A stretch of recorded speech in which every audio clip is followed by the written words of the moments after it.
네, 이번 시간엔 이유진 아나운서와 함께하는 이슈 코너입니다. 아나운서 자리했습니다. 어서 오세요. 네, 안녕하세요. 네, 어서 오세요. 네, 오늘도 2탄 이슈만 쏙쏙 뽑아서 찾아왔습니다. 채널 고정해주세요. 네, 좋습니다. 오늘도 오늘은 끝까지. 또 의상이 네. 고등학생 그러네요. 마치 교복 교복 같은. 같은. 좀 참하게 입어봤습니다. 네, 오늘 참한 무드로. 오늘 원래 날씨와 참해요. 비슷하게. 네, 맞아요. 고맙습니다. 이렇게 띄워주면 안 되는데. 지금 첫 번째 이슈. 네, 네. 오늘 첫 번째 이슈 먼저 전해드리겠습니다. 정부가 7월부터 코로나19 백신 1회 접종 대상자를 야외 마스크 착용 대상자에서 제외하기로 했습니다. 이에 본격적인 일상으로 돌아갈 경우 화장품 사용이 증가할 거라는 기대감에 화장품 관련주가 주목을 받고 있습니다. 화장품은 코로나19 사태 이후에 실적과 주가가 부진했던 대표적인 업종 중에도 하나인데요.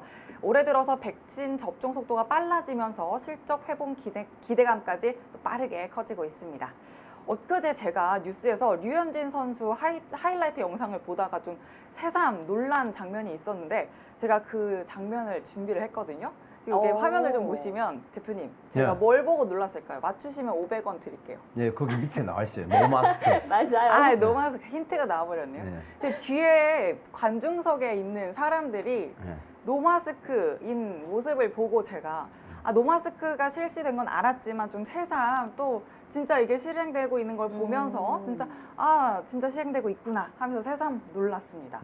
진짜 이런 모습을 보면서 또 이번 한미 정상회담도 노마스크로도 진행이 됐죠. 그렇죠. 또, 네, 이렇게 또 백신 접종 속도가 빠른 미국에서도 또 접종자가 늘고 또 방역 수칙도 완화가 되니까 지난달 립스틱 판매액이 지난해보다 약 80% 증가한 것으로 나타났습니다. 특히 또 국내 화장품 대부분의 업체가 온 오프라인 할 것 없이 면세점 매출 비중도 높기 때문에 내년 이후 본격적으로 하늘길이 열리면 면세점 채널에서의 실적 회복이 또 화장품 업체의 실적 모멘텀으로 작용할 수 있지 않을까 기대가 됩니다. 네, 역시나 이 노마스크, 대표님께서도 이 화장품과 관련된 이야기 해주시면서 저희가 어쨌든 이 코로나 사태가 불러온 우리 여성분들의 그 화장품 지출이 상당히 많이 줄었었는데 다시 한번 이 백신 접종이 활성화되면서 진행이 되면서 이 노마스크가 있게 되면 화장품부 관련주 다시 한번 움직이지 않을까 이런 내용들을 준비해 주셨는데요. 역시나 이 시장 같은 경우에는 당연히 기대감으로 흘러가는 부분이다 보니까 이제 화장품 관련주 볼 때가 아닌가라는 생각이 드는데 어떻게 보시나요, 대표님? 사실은 화장품주도 최근에 많이 올라왔었죠, 사실은. 그러니까 코로나 터지고 나서 한참 동안 화장품주가 진짜 이제 어려워질 수 있겠다. 왜냐하면 그때는 대다수 마스크를 쓰고 다녔으니까 네.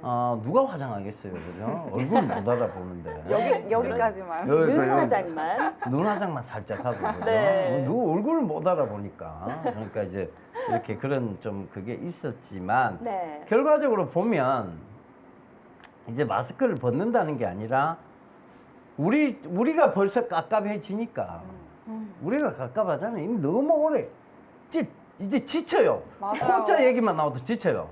코만 만져도 지칩니다. 맞아요. 그죠? 그러니까 이게 사람은 다시 회귀하고자 하는 본성이 강하거든요. 그 화장했을 때 예쁜 내 모습을 보고자 하는 본능적 느낌이 굉장히 강해질 시기가 왔다는 거죠. 그래서 화장품은 그것 때문에 기대감으로 다시 올라왔는데 네. 더 갈 것이냐에 대한 부분을 참고를 보자면 더 갈 것이냐. 자, 두 분 어찌됐든 애인이라도 남편이라도 있다면 자, 이분들 요새 남자분들이요. 네. 화장해요? 그래도 선크림이나 피부 보정이라도 하지 그렇죠. 않나요? 요즘 남성분들도? 해요? 저요? 아니 사귀시는 분이나 이런 분들이 해요? 그런 분은 없지만 많이 하는 것 같아요. 요즘에 남성분들도 그렇죠. 많이들 하죠. 맞아요. 요즘에 사실 선크림뿐만 자, 아니라 이게 그렇죠? 변화예요. 이게 혁신의 변화의 부분인데 남성 화장품 시장. 남자도 찍어 바르기 시작했다는 거죠. 남자도 찍어 바르기 시작했다. 맞아요. 네, 우리는 이제 이벤트를 할 때 값비싼 시계나 보석을 사줘야 된다면 그녀들은 우리에게 화장품을 줍니다. 예, 왜? 싸니까 그죠? 싸고 소중하다고 생각하니까 꼼수가 보이긴 하지만 즐겁게 그런 받아들이는. 전략이 있었군요. 예, 그래서 그러니까 화장품들을 자꾸 이렇게 바르다 보니까 냄새도 좋고 그죠? 그러니까 화장품 계속 애용하게 되는 거예요. 그리고 요새는 워낙 기능성 화장품들이 좋아서요. 네. 이렇게 펴서 살짝만 발라도 비빔 발라도 굉장히 화사해지죠? 화사해지죠. 맞아요. 그러니까 남자분들 중에 비비 안 바르는 분들이 거의 없어요. 우리 때는요. 네.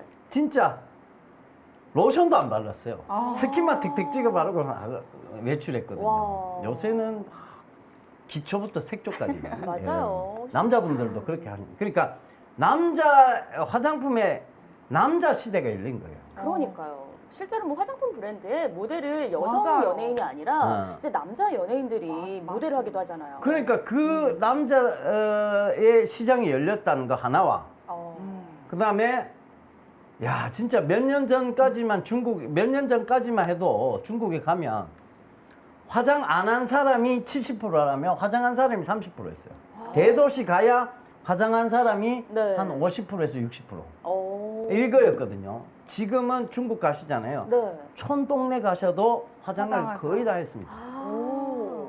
그럼 이제 그 뭐 중국 90%? 인구가 화장을 하기 시작했다는 거. 어마어마한 근데 인구가 이제 그들 자국의 화장품을 잘 믿지 못한다는 거. 어. 이게 어떻게 수혜가 안 될 수 있냐. 그 부분이 화장품 사업의 장기 성장성이 네. 저는 보인다고 보는 부분이에요. 네.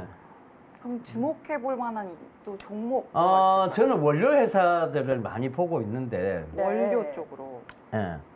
코스맥스, 코스맥스. 네, 코스맥스 쪽, 이런 쪽이 아무래도 원료 회사니까. 그리고 한국 화장품 좀 중소 잘 움직이고 잘 뛰는 것들은 한국 화장품제죠. 그리고 야 진짜 이거는 중장기적으로 괜찮다고 생각하는 거는 LG 생활건강. LG 생활건강에도 화장품 기능성 화장품도 많이 나오고 있고, 네. 그죠? 그 다음에 요새는 뭐 LG 생활건강이 두피, 그럼 눈피로, 그 다음에 마스크, LED 마스크 다 나오죠, 그죠? 맞네요. LED 이거 여러 가지 기능 어제 우리 제품들도. 어제 아닌가 우리 가발 얘기했지만 네, 그 네. 모발을 살려줄 수 있는. 맞아요. 네. 두피 건강에 좋은 네. 그런 부분들도. 그러니까 두피 마스크. 네. 오. 두피 마스크 그다음에 요새 눈피로 이것까지 이야. LG 생활건강이 그 부분에서 굉장히 치고 나가고 있죠. 기술력을 가지고요. 네. 그 저는 LG 마스크 있잖아요. 헤파 필터를 적용했는 그 LG 전자의 공기청정기 마스크. 네. 그 굉장히 인기 끌 줄 알았거든요. 근데 근데 그거 실제적으로 많이 안 팔았어요. LG가 제품 출시를 많이 안 했어요. 이게 오. 제가 봤을 때는 어떤 뭐 약간 문제가 있었겠죠. 그러니까 제품 출시를 자꾸 뒤로 미루지 않았느냐 그렇게 보여집니다. 그렇군요. 어쨌든 뭐 이제 노마스크 시대가 진짜 열리는가 이런 부분들 많은 분들이 기대감을 갖고 계실 텐데 그러면서 저희가 또 주목해 볼 만한 화장품 관련주 사실 뭐 코로나 팬데믹 현상뿐만 아니라 이 최근에 이 화장에 대한 트렌드가 많이 바뀌었다라는 점 이제 남성분들도 화장하시는 분들이 많이 계시고 또 이제 그 대륙의 중국에서도 이제 화장품에 대한 화장 메이크업에 대한 붐이 일게 되면서 이런 부분들의 최대 수혜주 바로 화장품 관련주가 아니겠느냐라는 관점 제시해 주시면서요. 원료 회사인 코스맥스 그리고 중소형제인 한국화장품 그리고 많은 기술력을 보유하고 있는 LG생활건강 장기주로 한번 눈여겨보시면 좋겠다라는 관점도 제시해 주셨습니다. 다음은 두 번째 이슈 살펴보도록 하죠. 네, 약 19조 원에 달하는 삼성전자의 대규모 미국 반도체 파운드리 투자가 예고되면서 공장 설립 지역에 대한 관심이 쏠리고 있습니다. 유력한 투자지로는 크게 텍사스, 뉴욕, 애리조나가 거론되고 있는데요. 관건은 최대 1조 원에 달하는 세제 혜택과 또 반도체 생산에 필수적인 물과 전기 공급이라고 보고 있습니다. 이 신규 파운드리 공장은 5나노미터 공정 팹으로 이뤄질 예정인데요. 해외에 이렇게 첨단 미세 공정 팹이 지어지는 게 이번이 처음인 만큼 유치 지역 결정이 그만큼 또 신중해지고 있고 또 이 유치로 인한 경제적 파급 효과에 대한 기대감 덕분에 미국의 여러 지역이 또 들썩이는 이유가 여기 있습니다. 각 지역이 내세우는 유치 경쟁력을 좀 간단하게 또 살펴보면요. 텍사스주의 경우 오스틴시에 삼성전자의 14나노미터 공정 팹이 이미 운영되고 있다는 점, 또 뉴욕주는 기존의 과학기술 첨단 제조 상업단지가 조성돼 있어서 충분한 물과 함께 전기, 또 전문 인력 등 공급받기가 수월하고요. 또 삼성전자의 거대 협력사 중 하나인 IBM이 있다는 점, 또 애리조나주는 삼성전자의 유치가 확정이 되면요. 세계 3대 파운드리 회사들이 모두 이제 유치가 되게 됩니다. 그래서 정부 차원의 막대한 지원이 가능하게 된다는 점, 이렇게 간략하게 지켜봤고요. 또 이 점들을 다 봐도 삼성전자가 이번 투자를 통해서 TSMC를 추격하겠다는 포부가 또 함께 보여지고 있습니다만, 삼성전자가 내놓은 이 대규모 투자만큼은 사실 주가가 상승 탄력을 받았다고는 보여지지 않고 있습니다. 그래서 이 이유에 대해서 좀 대표님이 설명을 해주셔야 돼요. 원래 투자 때는 주가는 빠져요. 투자의 결과물이 나올 때쯤 주가는 다시 올라옵니다. 원래 그래요, 이 시장이. 그러니까 투자를 막 하고 있을 때는 돈을 막 갖다 쓰는 거기 때문에 빠질 수밖에 없어요. 네. 근데 투자가 끝나고 나서 이제 투자가 다 끝나고 나면 이제 돈을 벌어들이기 시작하잖아요. 그때 오르기 시작해요, 원래. 대표적인 예로 그걸 한번 들어드려볼까요? 대한유화가 옛날에 옥사노이드 공장을 지을 때 약 한 5천억 가까이를 들여서 대한유화가 공장을 짓고 있었어요. 그게 작년도 일이에요. 작년도 옥사노이드 공장 지을 때까지는 계속 빠졌거든요. 재작년 그래서 작년부터 이제 그 옥사노이드 공장이 이제 가동이 되기 시작했어요. 그 작년부터 주가가 다시 올라왔거든요. 물론 코로나라는 부분도 겹쳤지만 어찌됐든 대한유화 주가를 보시면 네. 자 여기 잠깐 보실게요. 네. 대한유화 예, 주가를 보시면요. 주가를 잠깐 볼게요. 네. 자 이렇게 보시면 이걸 주봉으로 늘려뜨려 볼게요. 자 이렇게 보시면 한때 확 올랐어요. 30만 원까지 넘게 올라갔다가 계속 투자가 이루어질 옥사노이드 공장 지을 때까지 계속 빠져요. 5천 원 가까이 들었어, 지을 때까지. 가다가 엎친 데서 엎친 게 코로나까지 나오니까 언더슈팅까지 나왔어요. 6만 원까지. 네. 근데 그게 이제 올해 가동이 되기 시작하고 돌아가기 시작하니까 이익이 확 좋아지기 시작했거든요. 그러니까 전고점을 뛰어넘는 40만 원 뛰어넘는 부분까지. 즉 30만 원이 전고점이 30만 대가 전고점인데 40만 원 찍고 내려온. 그러니까 이게 마찬가지예요. 삼성전자도 투자가 이루어질 때는 빠질 수 있어요. 네. 근데 투자가 이루어지고 난 다음에 가동이 돌아가는 시점. 자, 예를 들어 삼성전자가 지금 메모리 반도체 쪽에는 확고부동한 세계 1위예요. 근접하기도 힘들어요. 다른 사람 따라오기도 힘듭니다. 왜? 진입장벽이 높으니까. 네. 자, 근데 이제 삼성전자가 공언한 게 뭐예요?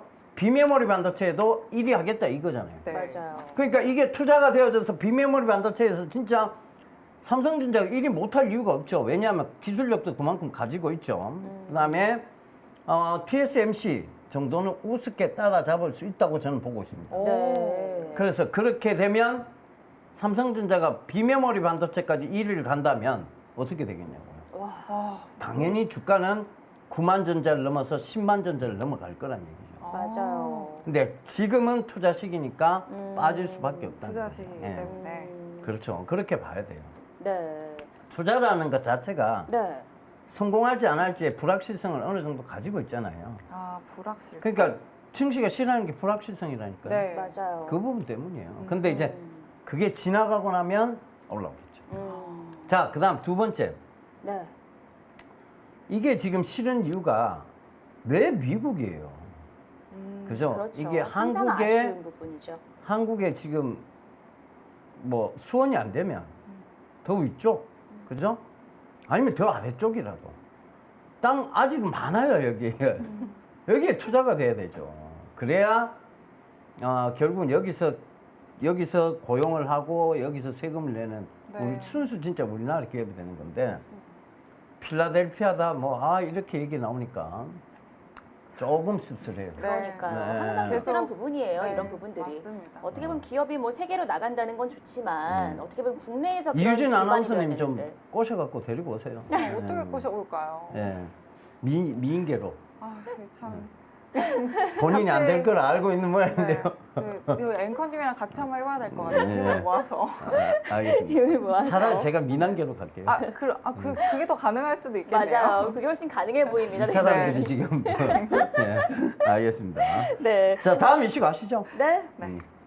지난 2월 또 가요계의 역주행 열풍을 몰고 왔던 브레이브걸스의 인기 진짜 대단했죠. 그렇죠. 이 역주행 바람이요, 반도체 시장에도 불고 있습니다. 바로 8인치 공정의 역주행인데요. 차량용 반도체를 시작으로 반도체 품귀 현상이 전 세계적으로 확장이 되면서요, 8인치 웨이퍼 투자가 10여 년 만에 되살아나고 있습니다. 8인치 웨이퍼는 고부가 반도체에 비해서 상대적으로 수익성이 낮은 전력 반도체나 디스플레이 구동칩, 차량용 반도체 생산 업체에서 주로 쓰입니다. 반도체 부족 현상을 해결하기 위한 8인치 팹 생산량의 50% 이상은 파운드리가 맡을 거로 지금 예상이 되고 있는데, 국내에서는 SK하이닉스가 최근 8인치 파운드리 생산 능력 2배 확대를 지금 공식화한 상황이고요. DB하이텍도 올 들어서 월 9,000장 규모의 생산 능력을 확대했습니다. 그래서 올해 8인치 웨이퍼 팹 장비 투자가 4조 5천억 원을 넘어설 거란 전망과 함께 향후 3년간 월간 8인치 반도체 팹 생산량이 17% 성장될 걸로 보면서 또 하나의 차세대 미래 먹거리로 주목받고 있습니다. 그렇군요. 뭐 사실 뭐 반도체 품귀 현상 이런 부분들은 뭐 계속해서 좀 저희가 언급드렸던 부분이고, 사실 반도체 시장은 끝나는 것이 아니라 앞으로도 무한하게 무궁무진하게 열려 있는 시장이기 때문에 뭐 2024년도까지 어떤 17% 성장을 전망하는 부분, 이런 부분들도 충분히 예측 가능한 영역이다라는 생각이 드는데요. 대표님, 이 기사, 이 이슈와 관련해서 저희 투자자분들께서 좀 체크해 보시고 넘어가면 좋은 포인트는 어떤 게 있을까요? 웨이퍼에 대한 부분을 좀 얘기를 해보자고요. 웨이퍼라고 이게 CD 모양으로 생겼어요. 네. 네, 우리 흔히 맞아요. 보면 막 이렇게 기계로 이렇게 웨이퍼 이렇게 딱 집어갖고 하는 거 있잖아요. 그게 CD 모양으로 생긴 건데, 네. 그 웨이퍼가 이제 8인치 웨이퍼가 사실은 이제 거의 쓸모없는 상황까지 쭉 밀려 내려가다가 네, 그러니까 이제 구시대 유물처럼 변할 수 있었는데 갑자기 반도체 품귀 현상이 이 8인치 웨이퍼를 다시 끄집어낸 거예요. 근데 이것은 어떻게 보면 이게 지금 또 반도체 품귀 현상이 지나가고 나면 브레이브걸스의 롤린처럼 다시 점점 인기가 조금씩은 떨어지는 상황이 생길 수도 있다는 있다. 거죠. 네. 그 관점에서 봐야 되죠. 네. 그러니까 결과적으로 이 8인치 웨이퍼의 생산량이 지금은 늘고 있지만, 이걸 단순 지금 향후 한 1년간 벌어지는, 1년 이내에서 벌어지는 단기적 현상이지 이게 이어질 수는 없어요. 왜? 지금은 AI 시대예요. 이 모든 걸 인공지능으로 해결하고자 하는 그 AI 시대에 8인치 웨이퍼, 고부가는 맞지 아니기 않다. 때문에. 미래 시장과는 미래 맞지 시장과는 좀 않다. 맞지 않아요. 음. 그러니까 그런 점 참고해 보시면 좋을 것 같아요. 네, 좋습니다. 알겠습니다. 우리가 뭐 역주행이라는 이런 단어, 사실 뭐 뜨거운 열기를 반영하는 단어가 아닌가 싶은데요. 이 역주행인 만큼 열기도 그만큼 서서히 식어갈 수 있다라는 점과 아울러서 미래 시장을 우리가 안고 가야 되는데, 그 부분과는 또 다르게 가는 역방향이라는 점도 체크를 하신다면 투자에 유의하셔야 되겠다라는 점도 체크를 해보시면 좋을 것 같습니다. 이렇게 해서 핵심만 쏙쏙 이슈 정리해봤고요. 저희는 잠시 후에 영양만점 강의 주식보감으로 돌아오겠습니다.